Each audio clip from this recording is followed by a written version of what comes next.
Welcome to Classic Advice. I'm Scarlett, your host. My goal with this podcast is to share my life experiences and advice with the purpose to inspire us to become better versions of ourselves. Have you ever known you should do something, but you either don't feel like it, so you opt out of it and you don't do it, and then you regret not doing it, or you feel a little disappointed in yourself because you didn't just push through and do the hard thing, but then get the satisfaction of having a job well done? I recently encountered this feeling and I had a decision to make. Do I take the easy road out, or do I just push myself and do the hard thing, but then be really satisfied with the end product? A number of years ago, I took on the new hobby of making hides, and I did it for a while, and it was fun and all of that. And then I stopped breeding my meat rabbits, which I would get most of my hides from the rabbits I would use. I tried to use as much as the animal as I could when I was producing meat rabbits. And my husband got a moose one year. I did that hide as well, but they're very big, very difficult to do. Well, this year my husband got a deer, and I just really wanted to do the hide. It's been a number of years since I've even really wanted to do a hide. They're a lot of work, and I just don't know what come over me, but I decided I was going to do this hide, and it was happening, and I told myself right from the get-go, and I really want you to hear me here, because this is, I think, really key as to why this all worked out so well. Before I even started the hide, my mindset was this hide is going to turn out absolutely amazing. It is going to be the best hide I've ever done. I'm going to really work hard to do this one awesome. So that being said, I did the process of getting this hide in the solution and all that fun stuff. And then there comes a point in the process where you take the hide out of the solution, you wash it, and you hang it to dry. Now, as it's drying, once it gets to this, basically these perfect conditions where as it's drying, you have to work the hide and break all these fibers, and that's what makes the leather soft and not rock hard. Well, typically what you would do is you would build a frame, and then you would sort of punch holes around the outside of the hide, and then you would stitch the hide to the frame, and as it dries, you would just tighten the strings, and that would pull the hide in all the different directions, and that would break the fibers. A lot easier to do it that way. I don't have the luxury of having a frame, so I have to do all this work by hand. Now, when I did my moose hide a number of years ago, I used a little piece of 1x1 piece of wood, and I would just work it back and forth with my hands manually to break all these little fibers. A lot of work. A lot of work. There's a number of different reasons why that hide did not turn out perfect. I got sick and couldn't work on it, and all these different factors came into play. The thickness of the hide, all of these different things. Now, this deer hide, I knew that when I did the moose, I needed to do things a little bit differently than with the deer as from what I did with the moose. So I went outside, I was looking through a bunch of things and different tools that I could use to manually work this deer hide, and I came across my husband's, it's like a triangle shaped, it's a wedge, basically. So this metal piece it's kind of triangle shaped, so thicker on one end, and then it goes narrow at the bottom, and you put the sharp end in a big block of wood, and then you can hammer it down and help split a really big tree piece for firewood or whatever. So it's this metal wedge, and it actually has it stamped on there that it's 5 pounds. I asked my husband, hey, can I borrow this and use it to do my hide? And he said, yeah, sure, why not? See if it works. There was a couple other things I took from outside and just to try different methods.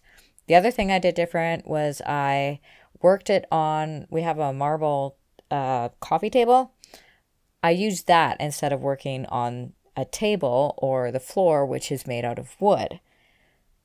Harder surface, harder tool, and wow, it worked like a dream. It worked so well, and I'm really thankful that I did that, because guess what? Just like with the moose hide, I got sick at the very crucial point when I'm trying to work this deer hide so it doesn't get rock hard. Now, that mindset that I talked to you about, I was so determined that this hide was going to be awesome. I didn't let my cold, flu, whatever it was, get in the way of me finishing this hide, because that's exactly what happened with my moose hide. I didn't work on it for a few days in that crucial time, and I ended up having to cut a bunch of the edges off because they just got too hard to work. I'm so thankful that I didn't let that stop me. I'm so thankful that I just pushed through it, because the end product is the best hide I have ever done in my entire life. I'm so very happy with the result. It's the softest leather, the softest hide that I've ever done, and that makes me so very happy. And I think the challenge that I faced working that hide, I basically would go up to the kitchen, I'd take some medicine for my flu cold, I'd wait for it to kick in, and then I'd work the hide for a few hours while the medicine was doing its thing. And then as it wore off, I would take a break. And I didn't let my desire to just quit stop me.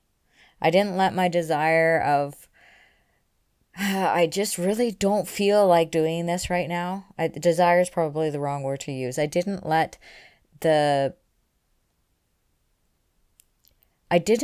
feelings, my emotions dictate what I was going to accomplish that day and the next day. Had I given in to my emotions of, I really don't feel like doing this right now because I feel sick. Now, obviously, if you're sick, take care of yourself. I'm not saying push yourself to an extreme lengths when you're ill. Look after you. And we're actually going to be talking about taking some rest time next week. So please don't misunderstand what I'm trying to say here. But I didn't let my emotions control me. Doing things even when we don't feel like it is one way we can boost our confidence and feel proud of ourselves for basically leveling up our self-worth. Because I pushed through, because I had that mindset of this hide is going to be awesome. I'm not going to let anything get in my way. Did I get a little bit of a flu cold? Sure, but I took something for my headache. I drank lots of fluids. I rest. I didn't overdo it. I just worked the hide just enough so that it wasn't getting rock hard, and then I would put it away and rest and look after myself and eat the chicken noodle soup and all that stuff. When we push through those times when we do the thing, even when we don't feel like doing the thing,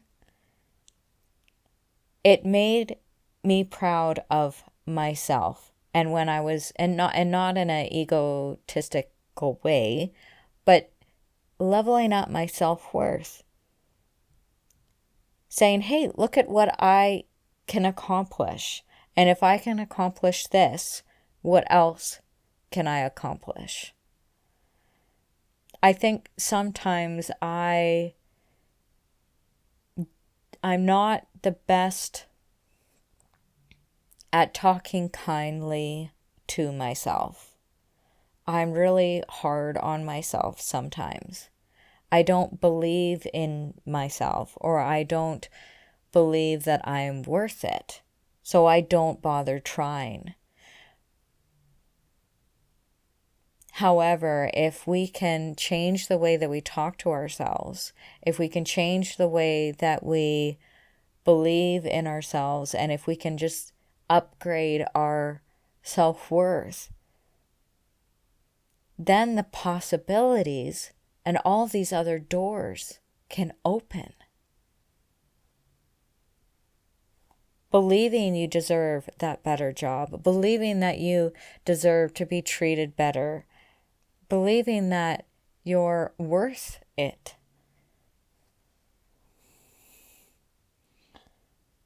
What do you have on your to-do list that really needs to get done, but you maybe keep putting it off because you don't feel like it?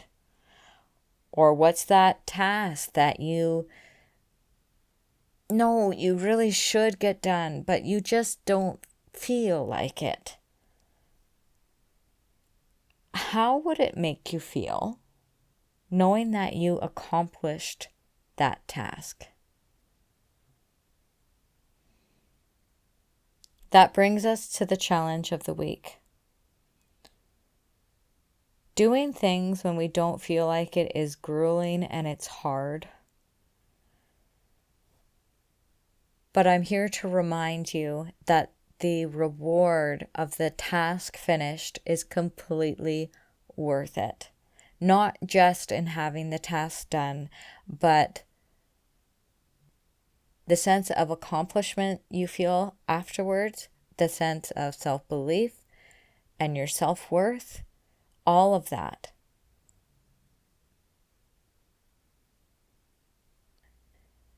This week, the challenge is to tackle the tasks regardless of how you feel.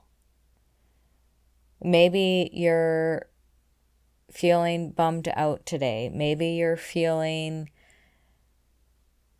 just not quote unquote feeling it. Let's not allow our emotions to dictate what tasks we get done. Let's allow our grit and our self-determination to fill our tanks to accomplish the task. Part B of the challenge, you guys all know, to quote my dear friend JJ down in Maine, hi JJ, I know you're listening,